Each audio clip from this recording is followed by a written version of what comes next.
Like we paid someone like 1,000 rupees to just show up and like. So like if you're doing like 3-4 of these a day every weekend, you can make like 15-20,000 rupees a month. So That's are top you price. are you bullish on BlueSmart or are you bearish on BlueSmart? I don't know. Is Blue Smart anything without its people? I don't know. I mean, it's Is it certainly like it's OpenAI? certainly nothing without its cars. So I don't know about the people. Have you That's seen that meme where like it's Obama putting a medal on himself?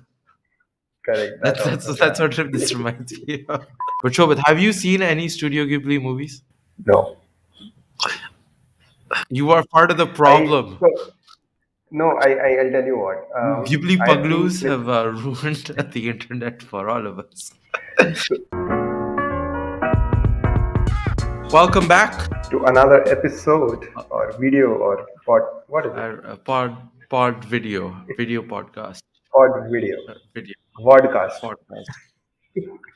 So we have a bunch of things to go through today. First of all, did you read about Blue Smart? I did, of course, I read about BlueSmart, which is our dear Delhi company. That is, So firstly, what is Blue Smart? I believe you would have used it, I've right? used it a bunch. So BlueSmart is a kind of mobility provider like Uber or Ola. You can book airport transfers, you can book a cab. The difference being that its entire fleet is electric vehicles. Unlike Uber and Ola, where a driver can own his own car and put it on Uber and Ola, BlueSmart as an entity technically owns all the vehicles on the platform.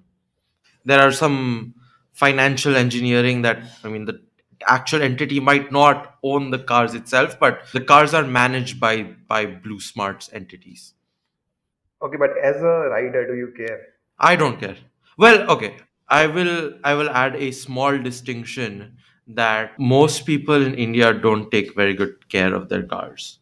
So if you've Yeah. taken an Uber or Ola, like unless you're taking Uber Black, the cars are in a pretty sad state. Hmm. Blue Smart, on average, the cars seem to be in a better state in most cases than an Uber and Ola. Spot on. Like they essentially think of themselves as like an alternative to, let's say, Uber, but they are electric, which is okay.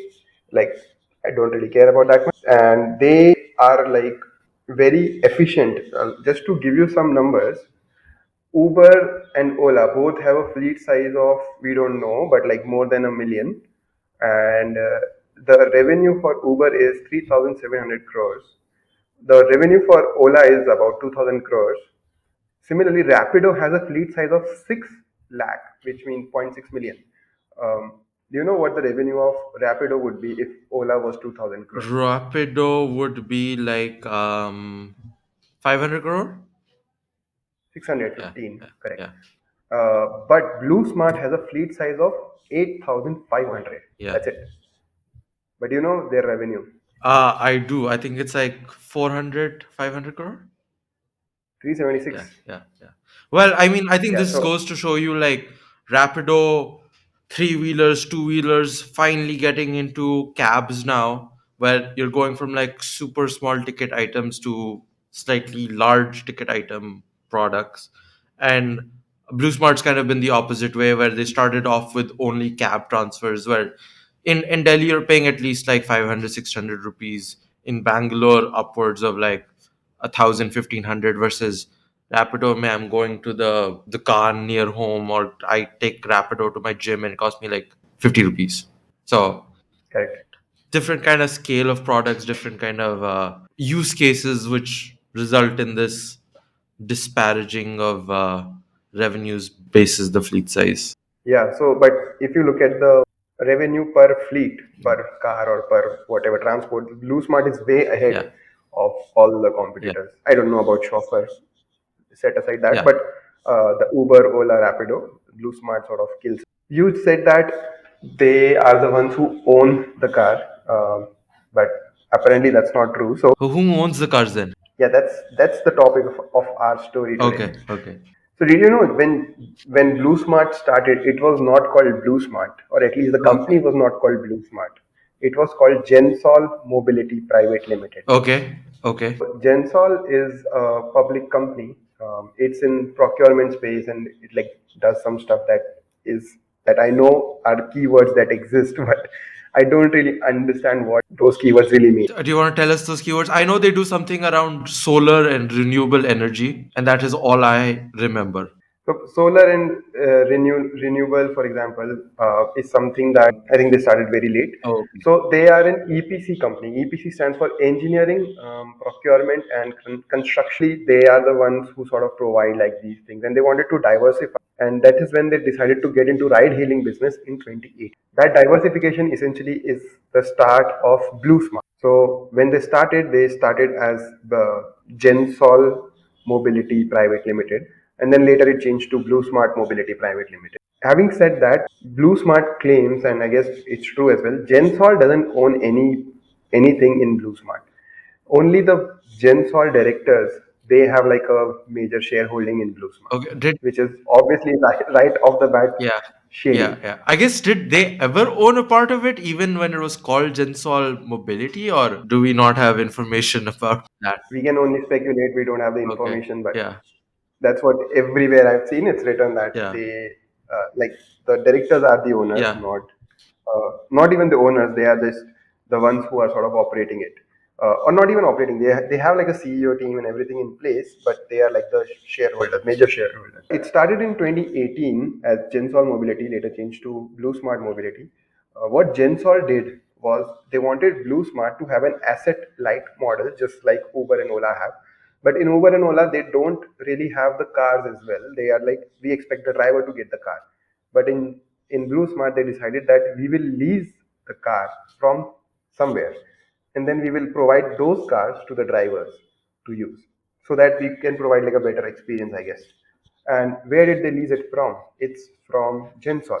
So they decided to lease the cars from Gensol. Gensol wanted to diversify its portfolio or Yeah. whatever. So they basically bought 3,000 cars, and then they leased it out to BluSmart. So So Blue basically, Smart's main shareholders, other company bought cars for his other company, so he can show those cars off the books and still be able yes, to utilize them at a very yeah, get a low. Yeah, favorable, yeah, yeah, yeah.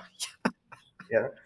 BluSmart used to lease or leases from Gensol. Gensol in January of 2025 sold their 3,000 cars that they were leasing to BluSmart to a refrigerator company. Okay.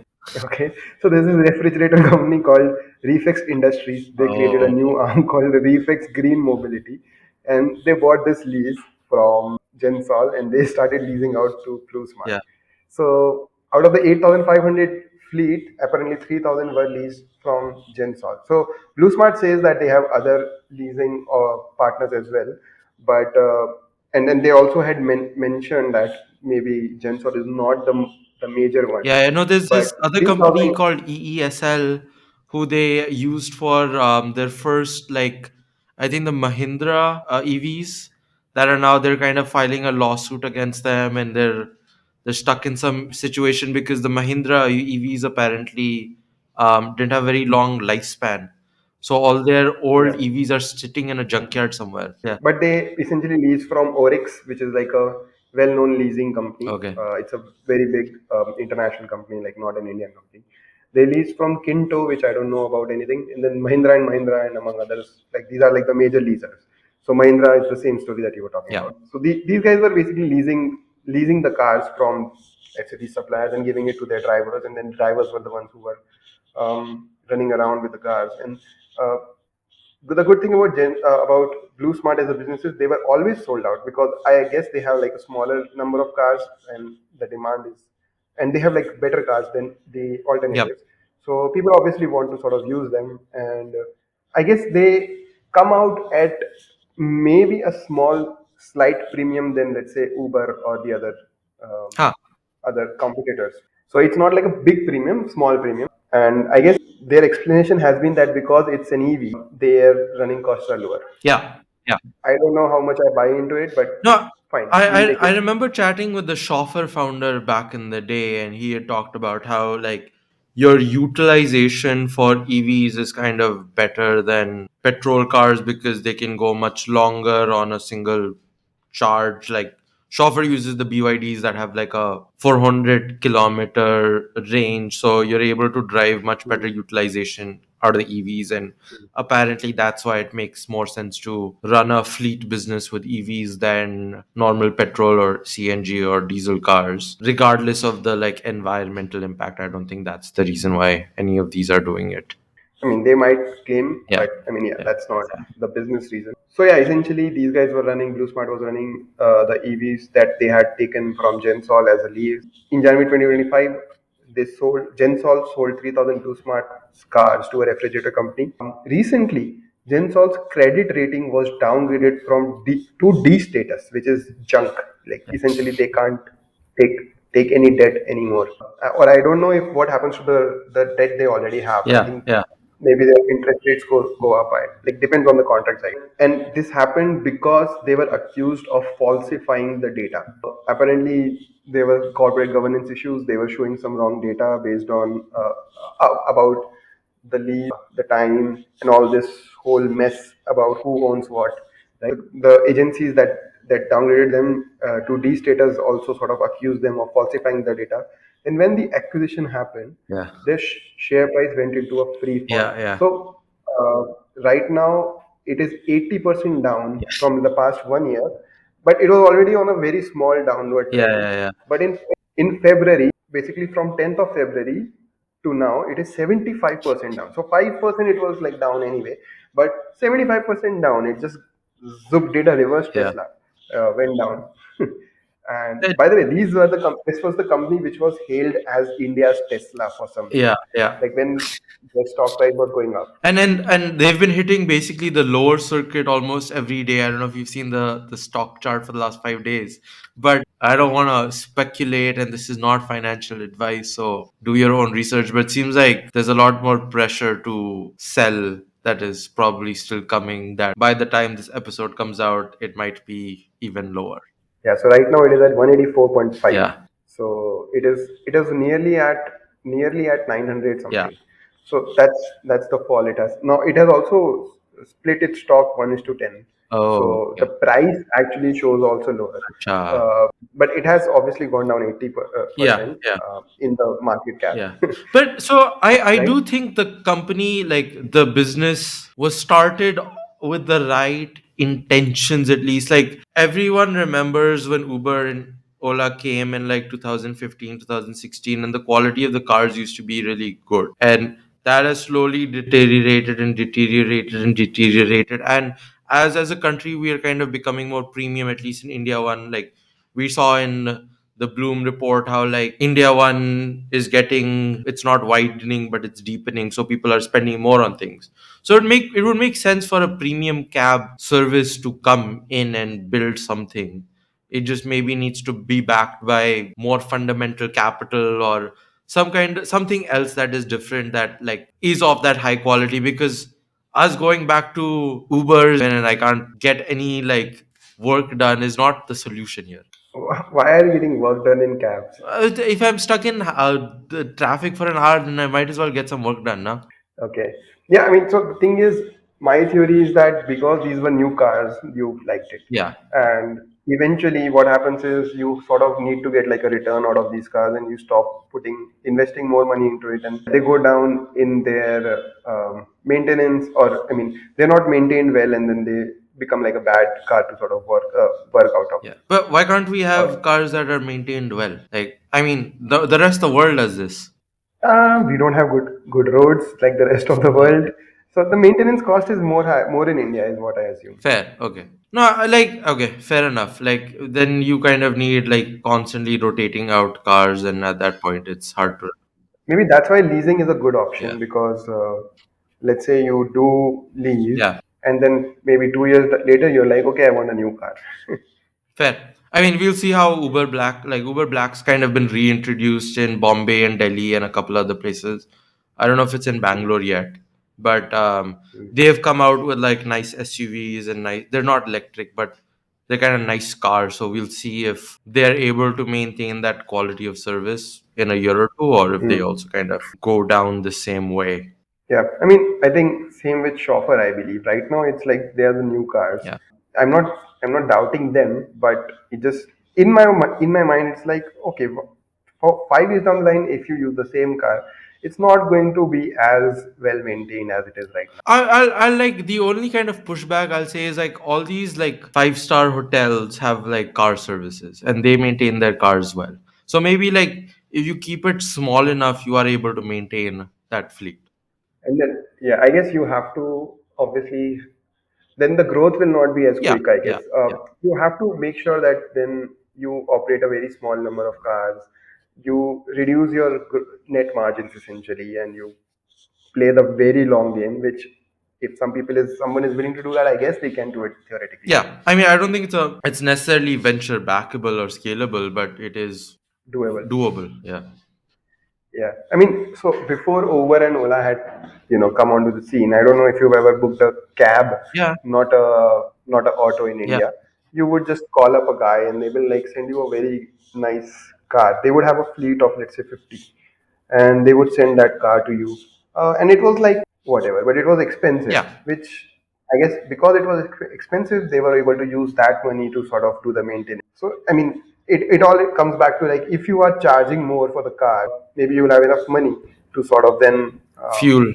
maintain Yeah, those cars. yeah, The why the Blue Smart thing sort of came into the picture again is because we recently saw the news that their senior leadership yeah. have all stepped down. The CEO, COO, or CBO, I don't know, and then CTO, a couple of vice presidents have stepped down. I think one of the vice presidents are now being The new sort CEO. of made Yeah, the new yeah, CEO. His name is Nandan Sharma. So he was earlier a vice president of something at Blue Smart. Now he's the CEO. So I mean that is when the news sort of came out, and these guys have done that because of the whole Gensol thing, and I guess yeah. because Gensol sold their cars to somebody Well, else, I guess they did not get like I a have fifty. some news from last night that I just pulled out. Wow, Uh, Reflex, the deal to sell 2,997 EVs to Reflex has been called off. what? Yeah, Reflex put out Okay, a so investor statement that they oh don't my want to god, buy the cars. So the no, reason because the reason stated is evolving commitments at both ends. Maybe more trouble to come for. Gensol. Yeah, I mean, so the thing is, Reflex deal was supposed to help them do some bit of damage control, Yeah, yeah, Gensol. yeah, I guess if this deal doesn't go through, even more pain to come, at yeah, least in yeah, the share yeah. market, So the stock are price. you bullish on BlueSmart or are you bearish on BlueSmart? I don't know. Is Blue Smart anything without its people? I don't know. I mean, Is it like it's certainly OpenAI? nothing without its cars. So I don't know about the people. I don't know. And like, why does corporate have so much drama? Like everywhere you see, I'd like it's more. this. I think this was fundamentally not a venture. This is not like your typical like VC backed startup, and I think it's kind of a more family run business that are maybe more prone to some of these instances where there are shenanigans happening. Yeah, Yeah. I mean, maybe it would have been fine if it was not a public company, but Gensol being public has definitely made it worse. Yeah, but I mean, like, if it like if there was proper like related party transactions and the way that Gensol and BlueSmart were set up, where Gensol maybe owned part of BlueSmart, and this company didn't like do fake PR around its fundraisers and shit like that, maybe it would not be as disastrous of a story. Speaking of failed acquisitions of assets, Okay. did you know? I guess you know. XAI has acquired X Oh, in all stock transactions. So the statement from Elon Musk is that XAI's and X's future are intertwined. By the way, when I say X, I mean Twitter. yeah, yeah, Today, we officially take the step to combine the data, models, compute, distribution, and talent. Elon Musk bought Twitter for 44 billion in 2022. Today, they have sold it for about 45 billion to XAI, which is like $1 billion high. But then they have a 12 billion debt on the sheet. So essentially, the book valuation is $33 billion. So it is, I guess, done to sort of combine the entities. investors, Yeah, make it yeah, easy. yeah. Yeah. I mean, this is a. I did not see this coming. I think I kind of forgot that XAI was not like part of X because like Yeah, Grok is so like closely intertwined into Twitter that yeah, I would have assumed it made sense for them to be a same entity in the first place. yeah. I guess I'm still wondering what happened to that OpenAI bid that Elon Musk had done for I 97 don't billion. think that's happening. I think That's not happening. that's Damn it. Elon is not gonna. But I mean I think this transaction is more like Elon's just like, oh, like running two different companies. It doesn't make sense. Let me just combine the two companies. I assume XAI is just assuming the debt that X had taken on when Elon had acquired that company. So all that's really happening is people who owned $200 million worth of X stock now own $200 million worth of XAI stock in this new entity. And because AI is on a hype cycle right now, if XAI goes and raises more money in the future at a higher valuation, those ex investors kind of come along for the ride because they wouldn't have seen any sort of capital appreciation in just Twitter because that was not really growing from like a investor perspective. So XAI also was created out of the team of X, or I think that entity sort of Yeah, came out of X. yeah, I guess this was again a Gensol and BluSmart yeah. thing. Yeah. But I'm sure like X owned some part of XAI or some shit like that. Yeah, It must, yeah, definitely. yeah, like There are definitely same investors on the same this thing. There's just somebody basically put out a tweet where it showed like a how we have extension of the extension cord. yeah. They took the plug of it and put it inside the cord itself. So No, do you I put out a tweet have on you that. seen that meme where like it's Obama putting a medal on himself? Correct that That's also. what this reminds me of. Just Elon Yeah, yeah. giving Elon more money. So Speaking it's of a nothing burger. one AI company, should we move to the other AI company, which is OpenAI and their new image model release? Did you see this all over Twitter by any chance? Obviously, Okay. who has Who not has seen not? Studio Ghibli? Yeah. So last week, what is it? OpenAI released a new image model where like you can add like better text to images and like the model will listen to you and let you infringe copyright and stuff like that and like actually make cool shit because previously the image model was just making lame shit. And I think one guy made turned his photo with his partner or his wife into a Studio Ghibli themed image, and all of Twitter broke loose. If you've seen the thumbnail for our last video, you would have seen that Shobhit's been caught by this bug as well. But Shobhit, have you seen any Studio Ghibli movies? No. You are part of the I problem. so no, I'll tell you what. Ghibli I've seen Paglus clips. have ruined the internet for all of us. So, so when Fleets started on Yeah, Twitter, this was back in yeah, 2020. I found a stash of clips on, I think there was an app I forgot, where essentially Studio Ghibli cooking videos were there. okay, They would just chop out things. So I found them very fascinating. I saw maybe like 20 clips of those, okay, and I was like, "What is this?" I searched for Studio. I searched what this is. Figured out it's something called Studio Ghibli's production. yeah, Then I found out Studio Ghibli has like a music, like I don't know if it's common in every production, but there's a specific music that I like from them. So I used to listen to that for a couple of years while working before I realized I can't work and listen to music yeah, again. yeah, yeah. Um, so I mean, I haven't watched the movie, but Studio Ghibli is something that I was aware Okay, of. I okay, was listening to their music. I mean, at least I was consuming very passively. yeah, I haven't seen like a movie, yeah, yeah, yeah. but I know the But titles. I you were know aware of the studio and I had also used it on Snapchat. So there's a filter on Snapchat which sort of uh, converts you into Studio Ghibli. So that was like one of my favorite filters. So this I was not when I saw this trend start, I was like, this is something that has been done. Why are people doing it now? I realized then people have not used, let's say, Snapchat filter or something else. So like a lot of people just found out about Ghibli or just the word Studio Ghibli. They don't even know what Studio Ghibli is. Yeah.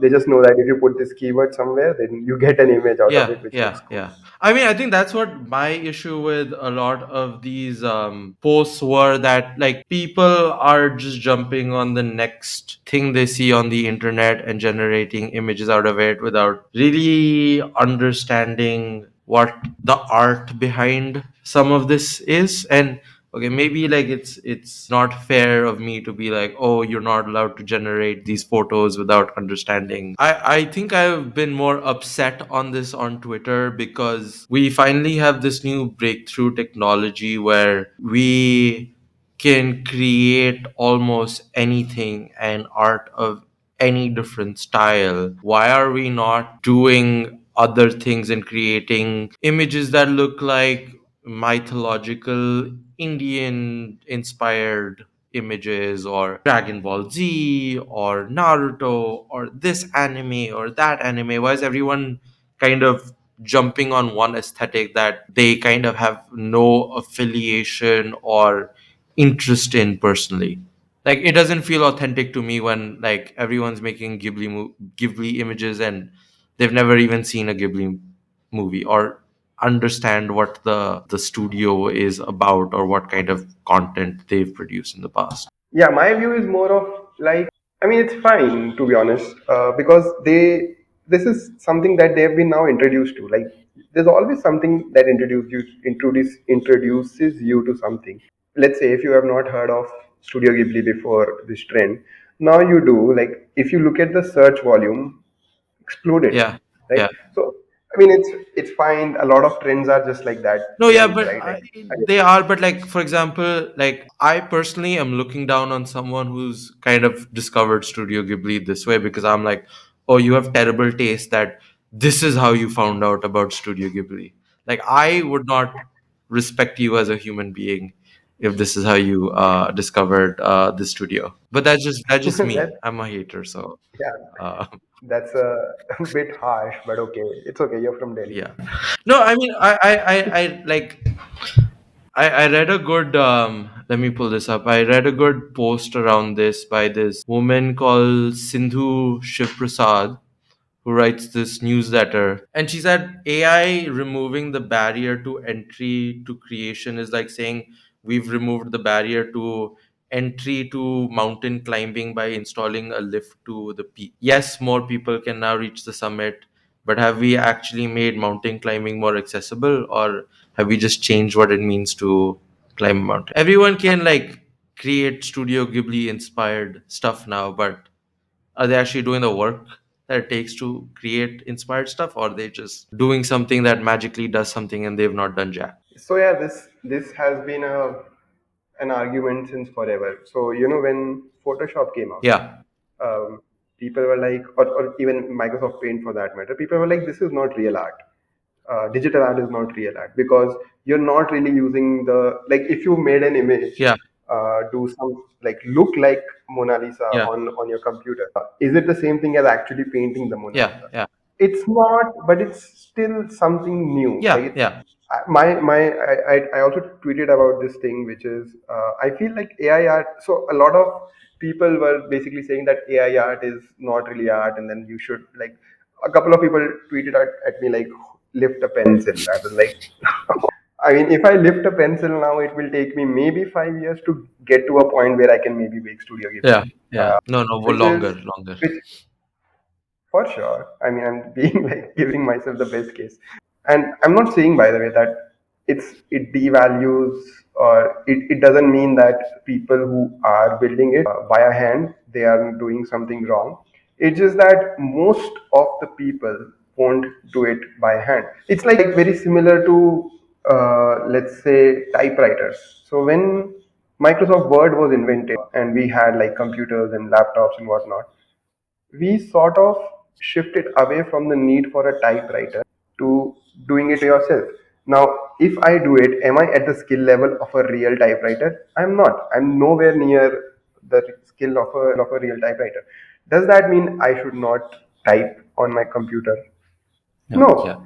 So that's what I mean. It's a very I don't know. I don't know if there's a right or wrong here. Yeah, It's everyone has their opinions. yeah, I guess ours are different this time. yeah. But I mean, that's the No, and that's the extent to this, and to and where I agree with you. I think AI art is still art. I just was hoping people were a little more creative when they create the AI art, I because think your problem is with people following the trend rather than using an yeah, AI to yeah, make yeah, art. yeah, yeah, Yeah, yeah. that's a different criticism than AI art Huh. not being art. Agreed. Agreed. I wholeheartedly agree with you. I think AI art is real art. Like, we should go do whatever the fuck we want. And like, I do think AI art becoming bigger and realer art just means that old art and like hand drawn art and like older paintings just become more valuable over time. For sure. But then that also means that mediocre paintings, mediocre these things have no value now. Yeah. So same thing happened when photography was Yeah. invented. Did you know that before photography, the only reason why painters learned to paint was because they were able to make money creating portraits of the rich people. Like before photography, they had no concept of abstract Yeah. art. Like they had no idea that they can make art which is not about people. Yeah. Yeah. Yeah. Same thing happened when they were like, oh, the portrait makers were like, this is not real portrait. You should get like made Yeah. from a person. This is too realistic to be a Yeah, I portrait. think the only caveat there is sometimes there were very rich people who maybe didn't look the most attractive, who were able to Yeah, get painters to make them do look it better than they looked, better. which cameras would not be able to do at that point of time. So yeah, I mean everything is a Yeah, market, yeah, yeah, right? So there's still market for portrait makers. 100%. So I mean the only thing is with AI art becoming commoditized or AI making, let's say, accessible to make paintings, for example, you have a market for great painters and you never had a market for shitty painters anyway, right? But there was a market of mid painters, which now AI will just eat Obliterate. away. Yeah, So now you either have to be great or don't give a fuck. yeah, yeah. Like, you know, Chase but excellence or get the fuck out. get rich or die trying. Well, from that topic, let's move to a company that you and I have never used, but we've heard a lot about. Shobhit, Which have one? you heard about Meesho? Hey, fuck. I know Meesho. I've used it. You've used Meesho. What have you bought on Meesho? Kurtis and stuff. Oh, you have? Okay. I've never used Meesho. I've always heard, oh, Meesho is the e-commerce company of the future in India and they're gonna kill it. And like Vedika, who I run my newsletter with, we would always talk about, oh, we want to write about Meesho and we'd love to explore what Meesho is doing. But I think we have never gotten the time, and I think it's always been one of the companies that I think that most the ecosystem doesn't know what they actually do, but it is a very interesting company. Okay, do you know That what e-commerce platform in India has the most number of orders a day? I would have said Flipkart, but because we are talking about Meesho, Yeah. I'm gonna say Meesho. I yeah, Meesho currently is on a rate as between April and December 2024, they did about 4.8 million orders a day.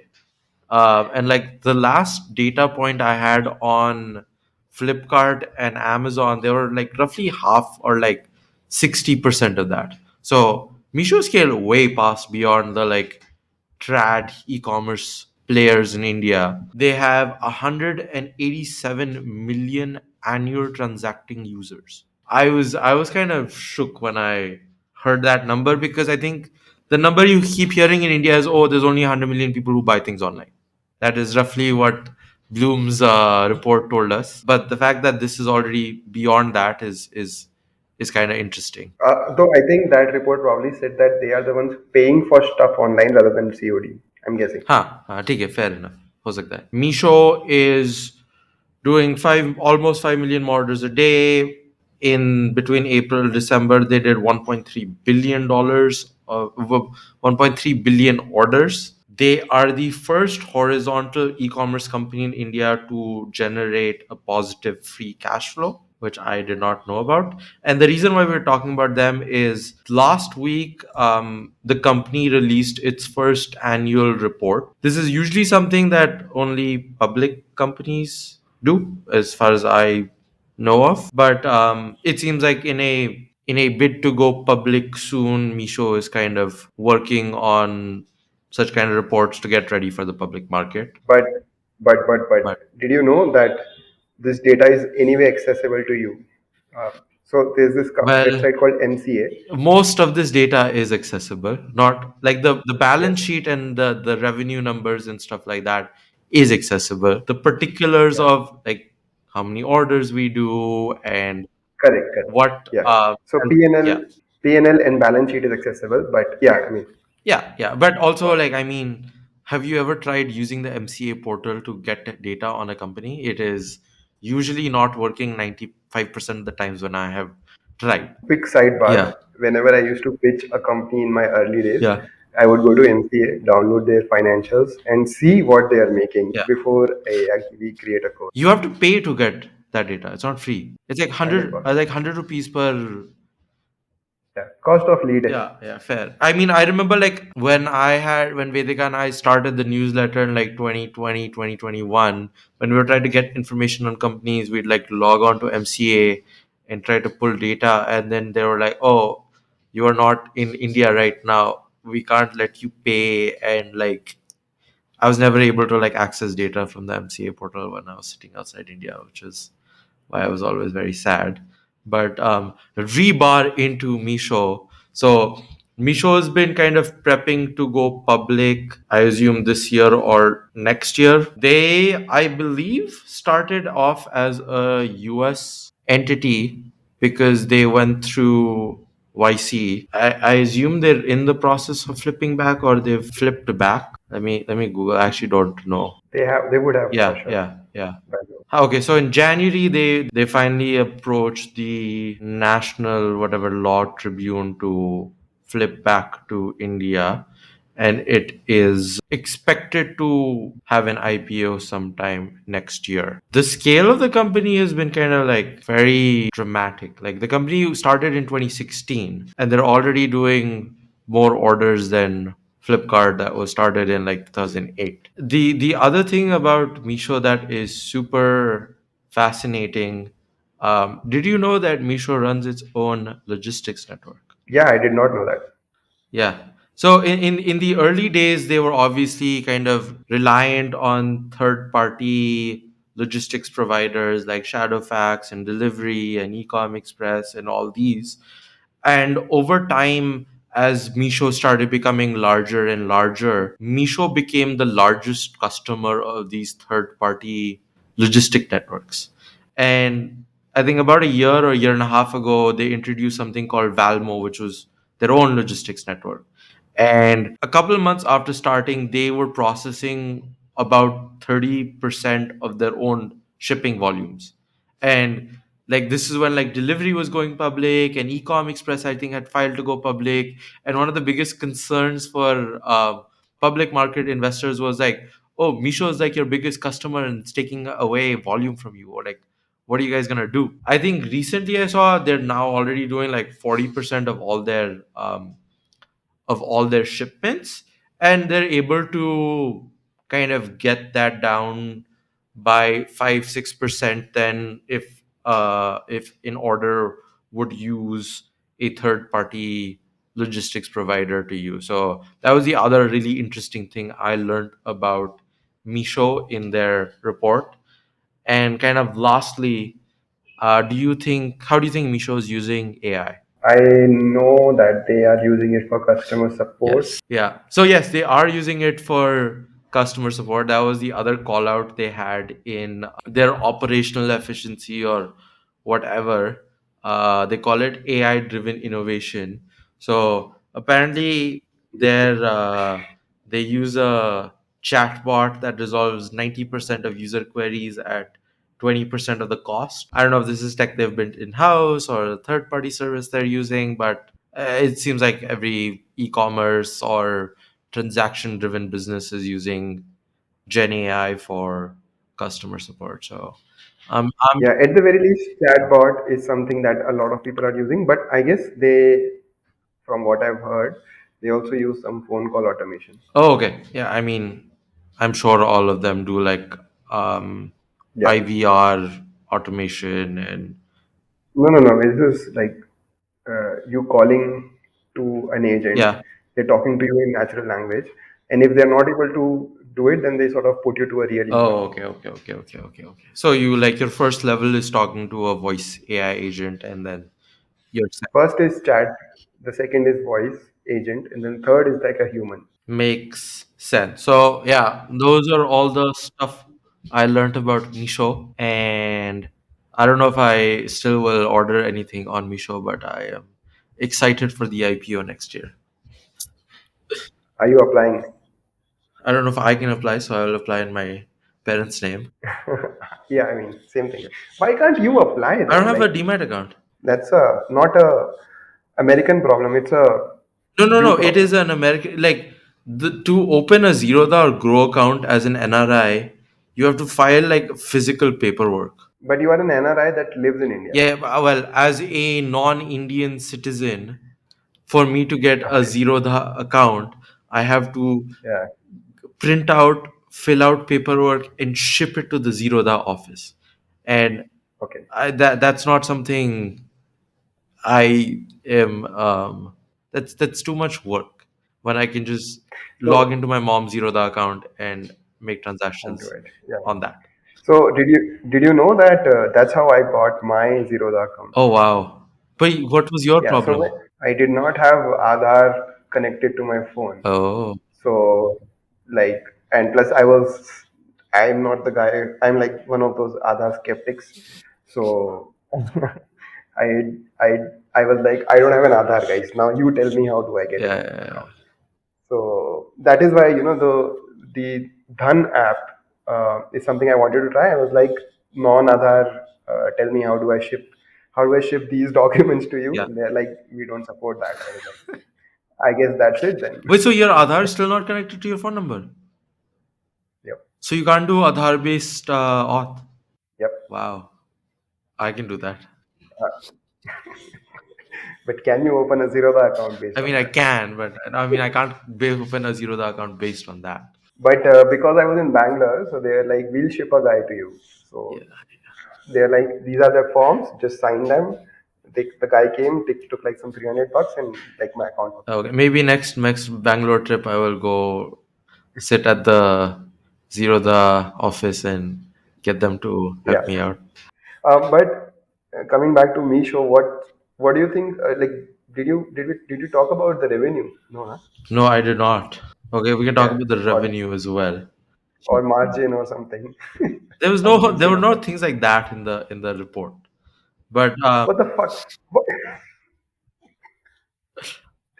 One thing about a business that you have to tell is revenue okay. or GMV or Revenue something. from no, I do see it. I do see it now.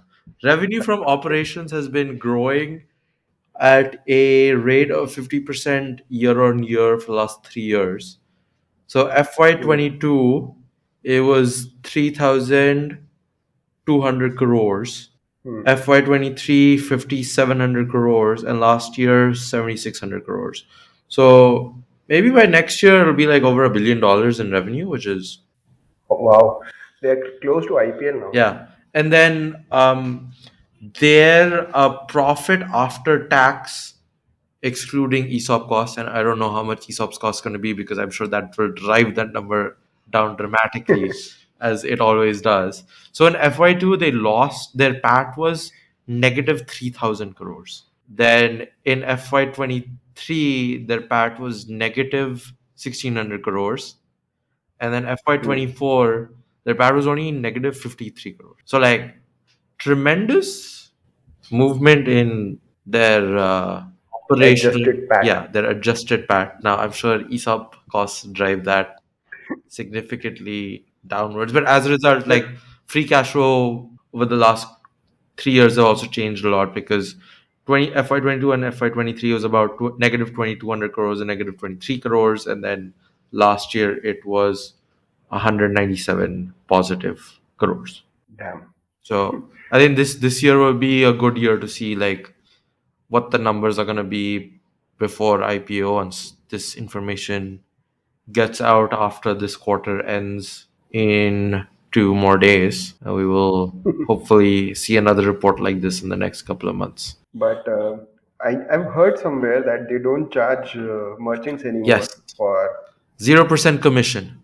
Wow, that's true. Yeah, they're the first ones to do that. Or I don't know what set of merchants they do that for, but they were the first ones to introduce a zero commission model on the platform. I'm sure they will make money on advertising as a platform and fulfilling logistics and probably like drive up margins there when they don't have commissions. And maybe they do have some kind of commission structure for some kind of merchants, but they do have a 0% commission structure. I guess it's also because the kind of items that they're selling, the kind of price point they have, they don't really have a place for merchants to sort of make money over there. Yeah. Maybe they have to do ancillary services to make that money. Yep. That does make sense. Cool. Is there anything else we have to talk about this week? Yeah, I guess we haven't shared any business idea lately. Do you? I heard you had I one. have a great business idea. Well, this is maybe not a business idea, but more of like a side hustle idea for someone in college or like someone who's just graduated. So I had to, Time rich people. huh? Basically, time rich people. Time rich people who want to make some money and are maybe don't have like a particular skill that they can monetize yet. So I had to go to the district magistrate court yesterday to get a power of attorney made for someone. And as you know, whenever you go appear in front of a district magistrate or something like that sort, you have to appear with two witnesses to kind of be like, oh, we are certifying that we are present here and this document is legal or whatever. And these things always take a lot of time in India, and so you can't always bring friends because you're like they don't want to wait for with you for like 2-3 hours to get shit like this done. Like they have important things to do in their life. So I was thinking like maybe you could tie up with someone who kind of files these kind of documents for people and appear as witnesses for documents for them. And like we paid someone like 1,000 rupees to just show up and like appear as a witness. So like if you're doing like 3-4 of these a day every weekend, you can make like 15-20,000 rupees a month. Like the idea would be you find like your CA or like find someone who does filings like this for people and tie up with them to kind of get you your customers, and then you tag along with them for the day whenever they have like multiple things at the court or the district magistrate, and you make your money. Maybe one better one up would be creating Uber for witnesses. I thought about that, but usually, like the way I was thinking about it is, I'm not gonna go find witnesses. I would just rather trust the like. We have a guy who's at the district magistrate who's like make us be like, "Idhar sign karo, udhar sign karo, idhar sign karo, udhar sign karo." So I would rather just tell him to go find someone for me. Yeah. So like, I don't know if I want to do the work of like, अच्छा ये वाला चाहिए मेरे को या वो वाला चाहिए. Yeah. I mean, no, or maybe an urban company for Okay, this. हो सकता है.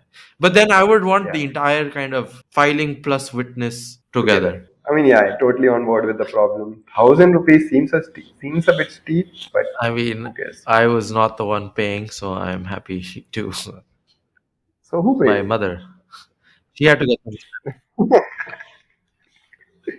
Yeah, I mean, yeah, correct. Maybe it's a very good business if you're a very good side hustle if you're in Delhi because there you have like a lot more legal Yeah, shenanigans yeah, going on. yeah, yeah. And more pain. Like I've heard, like Gurgaon is probably even worse because you have Hmm. to deal with the Haryana district management system. Like at Yeah. least we had an AC in the building we were sitting in, so that was nice. So I went to the Aadhaar updation Okay. center because I was like, let me go and see how do I get a phone number. Or there was some problem with my Aadhaar essentially, and I'm stuck in a loop where because I don't have a phone number, I don't get the OTP. Because I don't get the OTP, I'm not able to add a phone But number. can you not do the biometric auth to circumvent that TP That's loop? what. Yeah. So I think last year I was like, okay, let me give Yeah. into this. I went, and Turns out they can handle, I guess, 20 only one center one day. Oh, And the line was definitely 100 plus people. And I was like, okay, I knocked the I fuck think out. I think you have to call up Nandan and be like, Mr. Nilikani, can you please fix this for me? Yeah, bring out, or maybe apply for an Aadhaar franchisee or Okay. something. Okay, that's a business model we can talk about in next episode. Going nuclear. High agency move would be to get a. Uh, cool. Cool. I guess that's our time. That's it for this week. See you guys again next week. Yeah. Don't subscribe, don't like, don't comment. Please like. Bye.